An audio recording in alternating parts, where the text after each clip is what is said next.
Halo, jumpa lagi dengan saya dalam studi Al-Quran. Ketika muncul aksi terorisme, sering kita mendengar slogan rahmatan lil alimin atau Islam agama damai. Ini sering sekali disuarakan. Nah, untuk itulah kita akan coba melihat ayat-ayat perang yang ada dalam Al-Quran. Ini sekaligus menjawab slogan tersebut.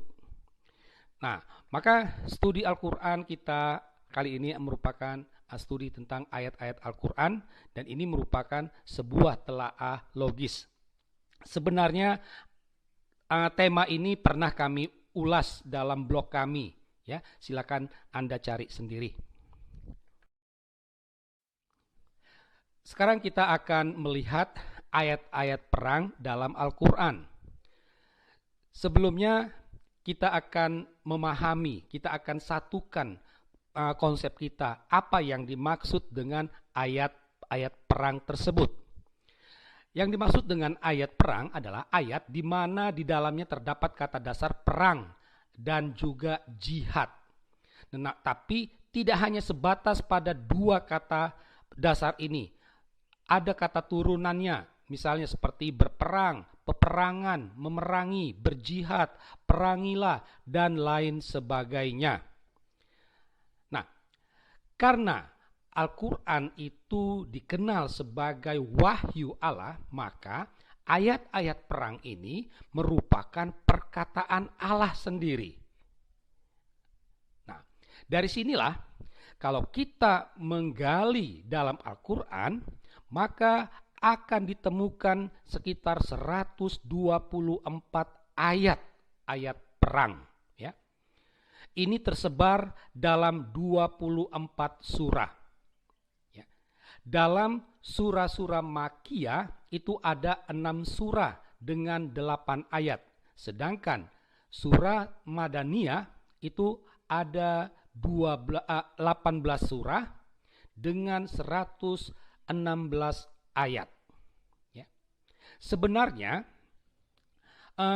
jumlah ayat-ayat perang ini bisa lebih banyak jika kata-kata yang memiliki makna yang kurang lebih sama dengan perang itu juga dimasukkan.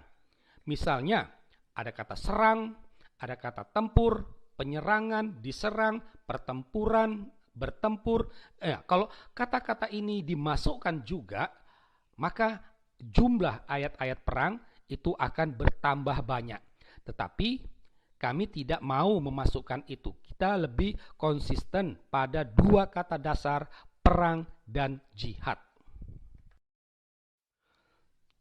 Nah, sekarang kita akan coba mendalami konteks waktu dari ayat-ayat perang tersebut.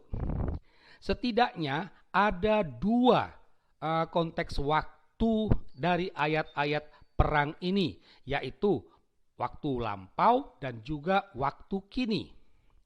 Yang dimaksud dengan waktu lampau itu adalah masa sebelum Muhammad. Jadi ayat-ayat tersebut mau menggambarkan peperangan yang terjadi sebelum Muhammad. Misalnya pada masa Musa, pada masa Daud, pada masa Sulaiman, dan lain sebagainya. Nah, ayat perang dalam konteks waktu lampau ini ada 5 ayat. Dalam surah Makkiyah itu ada 3 ayat, sedangkan Madaniyah hanya 2 ayat. Nah, sekarang kita akan melihat konteks masa kini itu artinya peperangan yang terjadi pada masa Muhammad. Ini ada 119 ayat. Surah Makkiyah hanya terdapat 5 ayat. Sisanya ada pada surah Madaniyah. Paling banyak itu ada dalam surah At-Taubah. Dari sini kita akan bisa dapat membuat kesimpulan bahwa pesan perang itu sangat kuat, ya, pesan perang, karena jumlahnya sangat banyak pada masa Muhammad. Dan ini mau menunjukkan perang itu menjadi satu hal prioritas dalam Islam. Nah, dari ayat-ayat perang kita dapat menemukan jenis ayatnya. Kami membagi dalam 3 jenis ayat-ayat perang, yaitu keadaan atau situasi, aktivitas, dan juga perintah. Jenis keadaan itu tampak dalam kata peperangan, perang.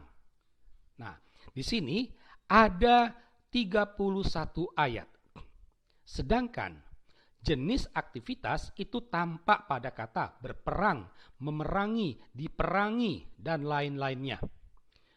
Nah, jenis ayat perang untuk aktivitas ini ada 84 ayat. Sedangkan jenis perintah dalam ayat perang ini itu tampak dalam kata perangilah, berjihadlah, berperanglah, dan lain sebagainya. Ini ada 22 ayat. Apa dampak dan sasaran dari perang yang ada dalam ayat-ayat perang tersebut? Kalau kita membaca ayat-ayat perang itu, tampak jelas bahwa perang itu adalah suatu kewajiban dalam Islam. Kenapa? Karena itu disuarakan langsung dari Allah.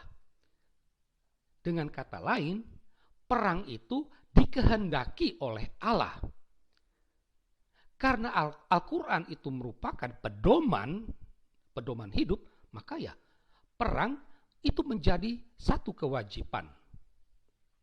Perang menjadi satu kewajiban itu tampak dalam surah kedua ayat 216 dan juga 264, atau dalam surah keempat ayat 77 dan juga surah 8 ayat 72. Dari 4 surah ini tampak bahwa perang itu adalah suatu kewajiban. Sasaran perang itu adalah orang kafir. Yang dimaksud dengan orang kafir di sini adalah orang non-Islam. Jadi orang Kristen, orang Yahudi. Ini menjadi sasaran perang bagi orang Islam. Selain orang kafir, sasaran perang itu adalah juga orang musyrik, orang fasik, dan juga orang munafik. Nah, apa dampak dari perang? Perang yang disuarakan oleh Allah ini memiliki 2 dampak, yaitu jangka pendek dan juga jangka panjang. Untuk jangka pendek, dampaknya itu adalah rampasan perang. Orang Islam akan mendapatkan rampasan perang. Dengan rampasan perang itu, ia akan dapat menghidupi hidupnya dan juga keluarganya. Ya. Jadi di sini ada nilai ekonominya, ya, dari perang tersebut. Nah, dampak jangka pendek tentang rampasan perang ini itu dapat kita temukan dalam surah-surah berikut ini, ya. Surah ketiga ayat 161, surah 8 ayat 1, ayat 41, dan juga ayat 69, atau surah 48 ayat 19 dan juga ayat 20. Ya.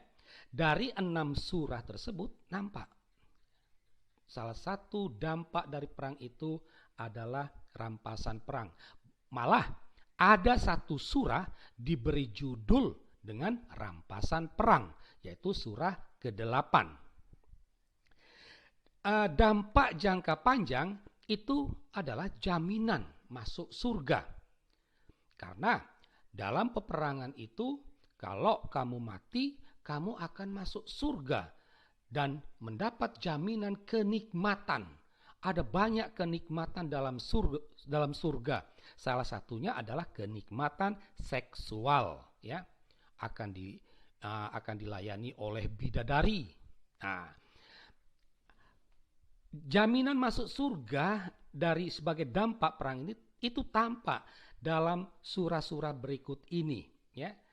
Keempat ayat ini mau menggambarkan bahwa perang yang disuarakan oleh Allah itu memiliki dampak jaminan masuk surga.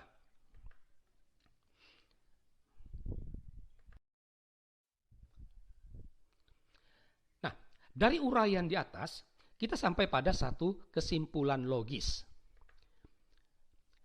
Karena Al-Quran itu adalah wahyu Allah, maka perintah perang itu adalah kehendak Allah. Atau dengan kata lain, perang itu dikehendaki oleh Allah.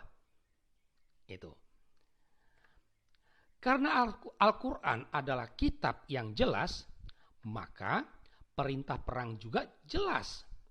Tidak perlu ditafsirkan lain lagi. Jelas, perang ya perang. Itu. Karena Al-Quran adalah pedoman hidup, maka perang adalah kewajiban bagi umat Islam.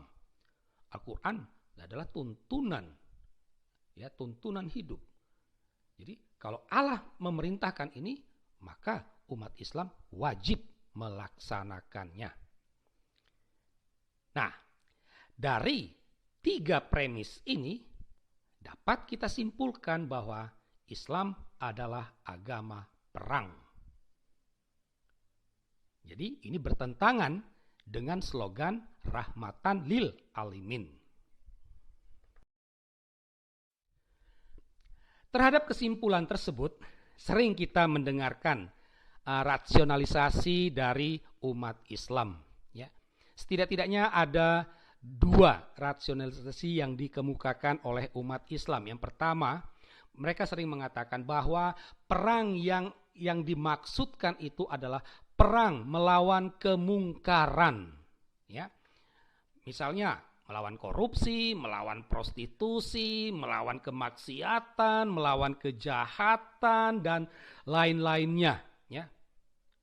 Tapi benarkah perang yang dimaksudkan Allah dalam Al-Quran itu adalah perang melawan kemungkaran? Tentu tidak, karena rasionalisasi seperti ini itu langsung bertentangan dengan wahyu Allah dalam surah Al-Baqarah ayat 216. Ya. Di situ jelas perang yang dimaksud Allah ya perang. Membunuh orang kafir itu kamu memang tidak suka, tetapi yang kamu tidak suka itu bisa jadi baik untuk kamu. Itu. Jadi rasionalisasi yang dikemukakan itu langsung bertentangan dengan kehendak Allah sendiri. Rasionalisasi lain sering mengatakan bahwa harus dipahami dalam konteks waktu. Artinya konteks waktunya adalah masa Muhammad. Sehingga perang yang dimaksudkan itu adalah perang pada masa Muhammad, bukan masa kini.